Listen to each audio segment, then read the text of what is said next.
July 16th, 1945. The New Mexico desert lit up, brighter than 1,000 suns.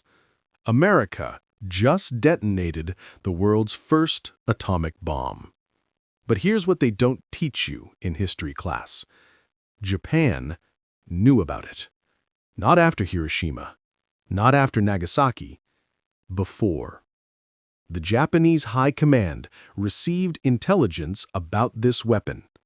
They saw the reports, they read the descriptions, they understood what was coming. And then, they did something that still baffles historians today. They made a choice. A deliberate choice. One that would cost hundreds of thousands of lives. You think you know this story. You think it's simple. America built the bomb, dropped it, war ended. But the truth, it's way darker than that. Because what the Japanese generals said in that room in Tokyo, what they decided after seeing those reports, it changed everything we thought we knew about World War II. The witness. There was a man in the desert that day. His name was never officially recorded. His presence was classified. His mission was simple: watch and report. He was a Japanese military observer. Wait, what?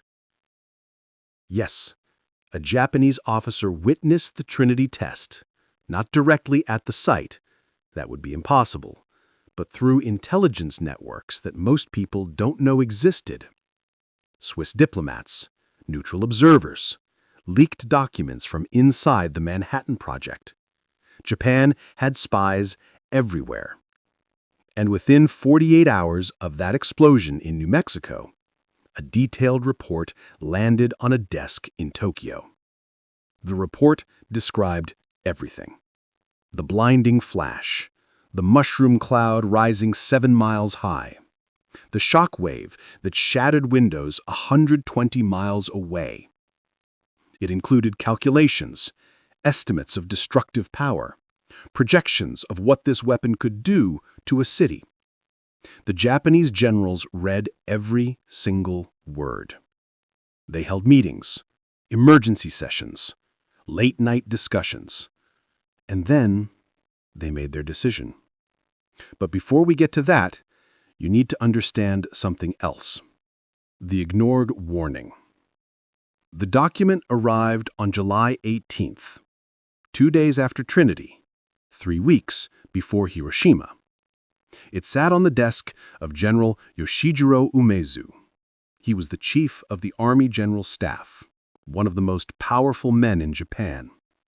He read it carefully. Then he called a meeting. Present in that room, the Supreme War Council, 6 men who controlled Japan's entire strategy. They discussed the report for hours. Some wanted to surrender immediately. The weapon was too powerful. Japan couldn't win.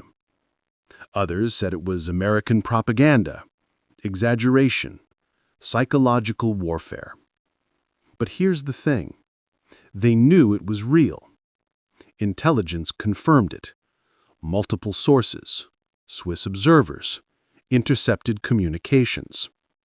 Even Soviet intelligence shared information. The evidence was overwhelming. So, why didn't they surrender? Why did they let Hiroshima happen? And then Nagasaki 3 days later? The answer isn't what you think. It wasn't stupidity. It wasn't ignorance. It was something far more dangerous. Something that still influences military decisions today. The psychology of denial. The Japanese military operated on a code called Bushido, the way of the warrior. It meant death before dishonor. Fight until the last man. Never surrender. This wasn't just tradition. It was woven into every decision, every strategy, every battle plan.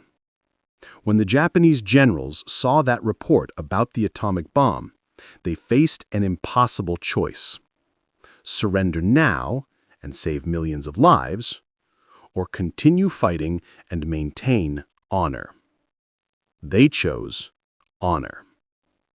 But it gets worse.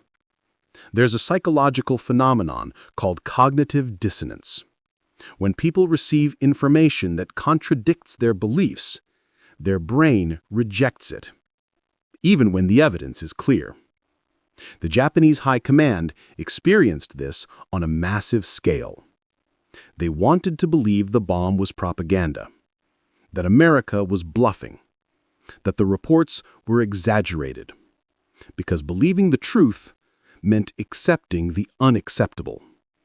Japan had lost, and for men raised on Bushido, that was worse than death.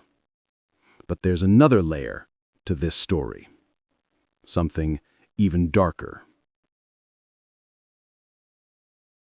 The 3 words. There's a document in the Japanese military archives. It's partially declassified. Most of it is still redacted, blocked out, hidden. But 3 words remain visible. 3 words that explain everything. The document is titled Assessment of American Superweapon Capability. It's dated July 20th, 1945, 4 days after Trinity, 16 days before Hiroshima. The document contains technical analysis, predictions, strategic recommendations, and at the bottom, handwritten by General Umezu himself, 3 words: must continue fighting. Not should, not consider, must.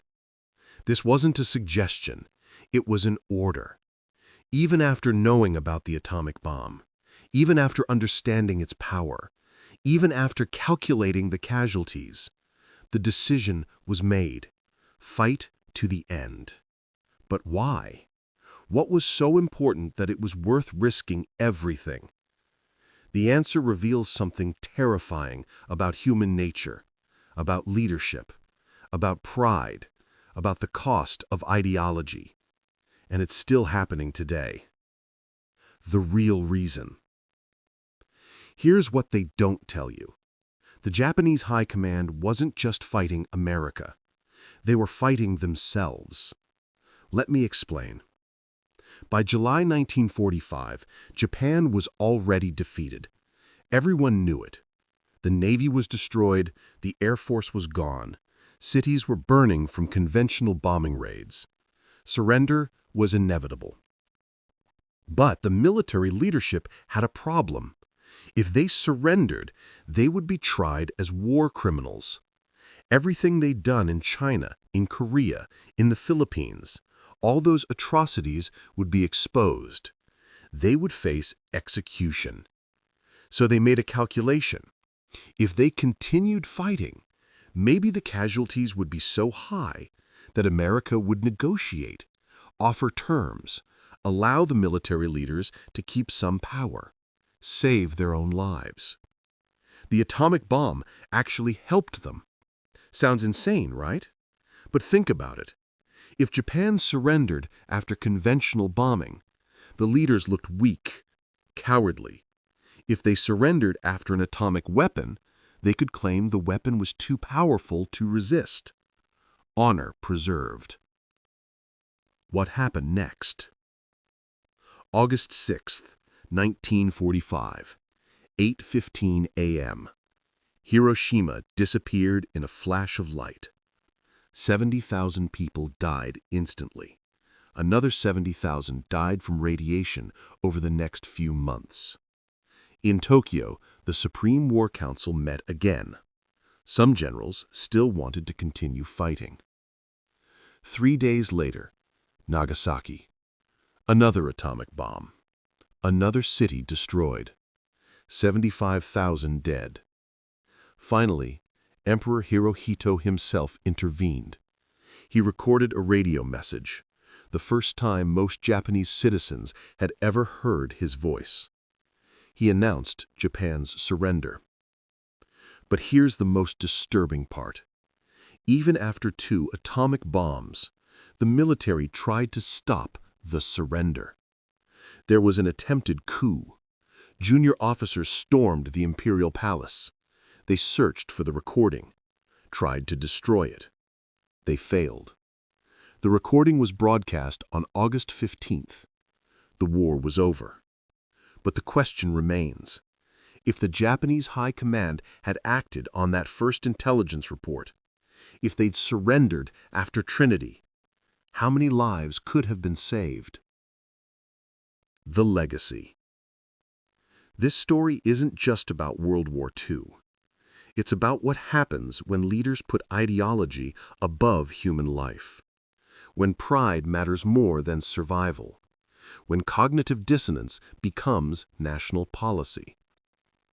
The Japanese High Command knew the atomic bomb was real. They had the intelligence. They had the evidence. They had time to act. But they chose to ignore it. And hundreds of thousands of people paid the price. Today, those documents sit in archives. Most are still classified. The full truth may never be known. But what we do know is this. The generals who made that decision, most of them never faced justice. Some committed suicide. Others were tried and executed for other war crimes. But the decision to ignore the atomic bomb warning, that was never fully investigated. History remembers Hiroshima and Nagasaki, but it forgets the choice that made them necessary. The choice made in a room in Tokyo by men who valued honor more than human life.